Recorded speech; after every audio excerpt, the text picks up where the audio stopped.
The engine on my old Chevy gave up the ghost just as the line finally cleared, and I remember leaning against my pressure washer, sweat slipping down the side of my face, trying to grab a minute of peace before the chaos of the afternoon. You ever have one of those moments when you just know the universe is about to throw you a curveball? Well, that was mine, because right then, a white Porsche 911 slid into the lot, the kind of car that probably cost more than my entire business. It didn't just roll in, it glided, ignoring the painted arrows, the giant signs, the folks waiting in their dented Hondas and minivans. This car just cut straight to the front, pulling right into my express bay like it owned the place.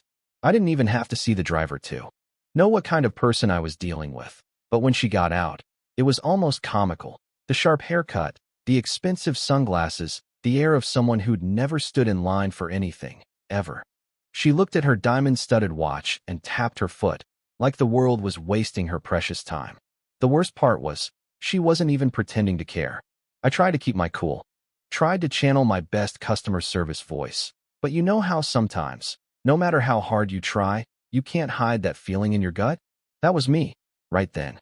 I walked over, took a breath that tasted like pine soap and ozone, and told her, as politely as I could, that we had a system. Ma'am, there's a line.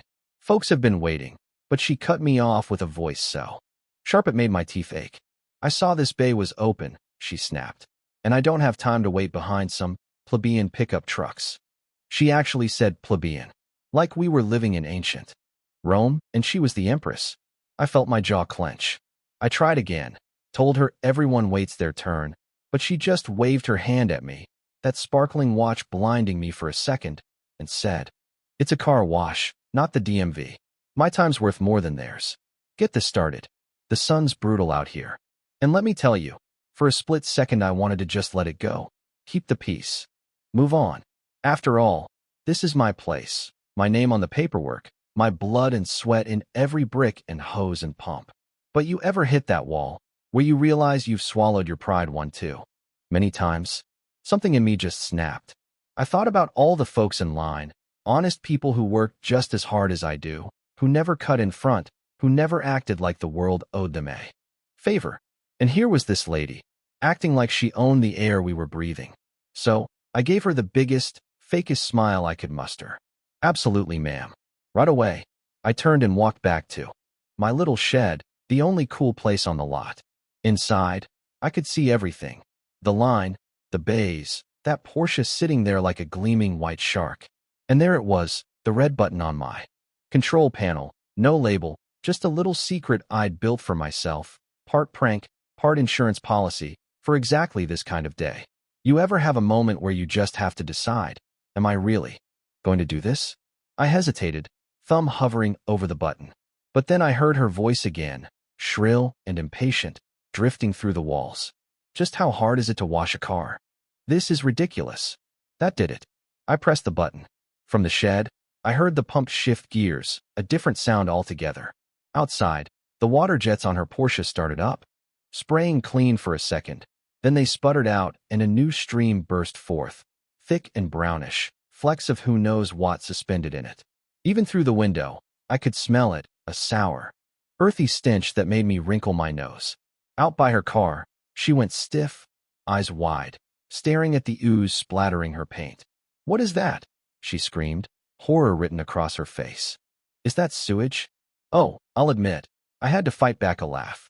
I stepped outside, letting the full force of the smell hit me. Felt like justice, honestly. She was already frantically trying to wipe the stuff off her car, only making it worse, streaking the gunk down those pristine white panels. I took my time, savoring the moment, then walked over with the calmest voice I could manage. "That's our premium, all-natural, completely recycled rinse water, ma'am. We collect the wastewater from all the cars each day, put it to good use. Gets the dirt off, real deep."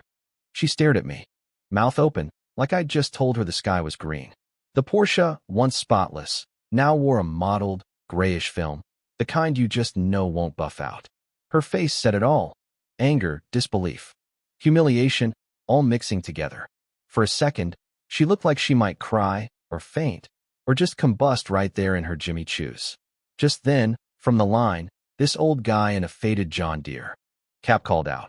Bet that's the most honest wash she's ever paid for. A few folks actually clapped. I saw one of the regulars, this quiet lady who drives an ancient minivan, snap a picture with her phone, grinning ear to ear. That's when I noticed people were rooting for me. For once, it wasn't just me against the world. The woman scrambled back into her Porsche, dignity in tatters, face burning red as she peeled out of the lot, leaving a trail of something nastier than just dirty water behind her. And as I watched her go, I felt a little lighter, like I'd finally done right by the folks who make this town what it is. Sometimes you have to stand your ground, even if it means getting your hands dirty. Sometimes justice just needs a little nudge, you know what I mean? So, yeah, that's the story of how a Porsche got the most unforgettable car wash in county history, and how I got to remind everyone, including myself, that respect isn't something you buy. It's something you earn. But hey, maybe you think I went too far. Maybe you think there's a better way. I'd love to hear it. Drop your thoughts in the comments below. Who was right? Who was wrong? And what would you have done if it were your place, your rules, and your town? Because around here, sometimes the best cleanup starts with a little mess. And by the way, if you're ever in the neighborhood, the honest folks still get the best wash in town. Just remember to wait your turn. Let me back up a sec, because if you thought the story ended there, you don't know how small towns really work. News, especially the kind that stinks, travels faster than you'd believe. By the next day, folks were coming through the car wash just to ask, hey, you the guy who gave the Porsche lady this special treatment? Some dropped off cookies, a couple tried to slip me $20 for morale, and one lady, Ms. Barnes, who's been driving the same teal Taurus since '97, offered to knit me a trophy. Yeah, that happened. I'll admit, I was riding high. Felt like the king of the hill for a minute, until around mid-afternoon when a shiny black Escalade, with tinted windows and plates from out of state, rolled up slow as molasses. You ever get that feeling in your gut when you know trouble's brewing, even before the window rolls down? Out steps a guy in a suit so sharp it could cut glass, talking into his phone in that clipped, lawyerly way. Turns out, he's not just here for a wash. He's here to discuss yesterday's unfortunate incident. His words, not mine. He says he represents the Porsche owner, whose emotional distress and property damages are apparently my fault now. Wants to see the cameras, the maintenance logs, even the chemicals in my rinse tanks. For a second, I picture myself getting sued into oblivion. Everything I've built gone over a prank that maybe, just maybe, got a little out of hand.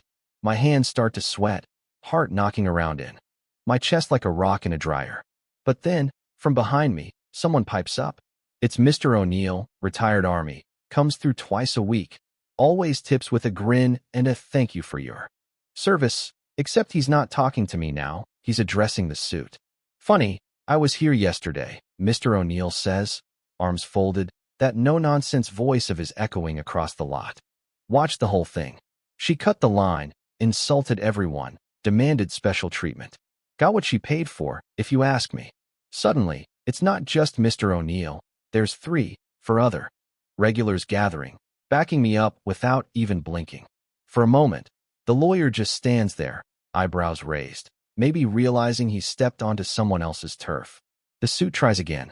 More formal now. You understand this is a serious liability. But now even Ms. Barnes is chiming in from her Taurus. If that woman can't play by the rules, maybe she ought to wash her car at home.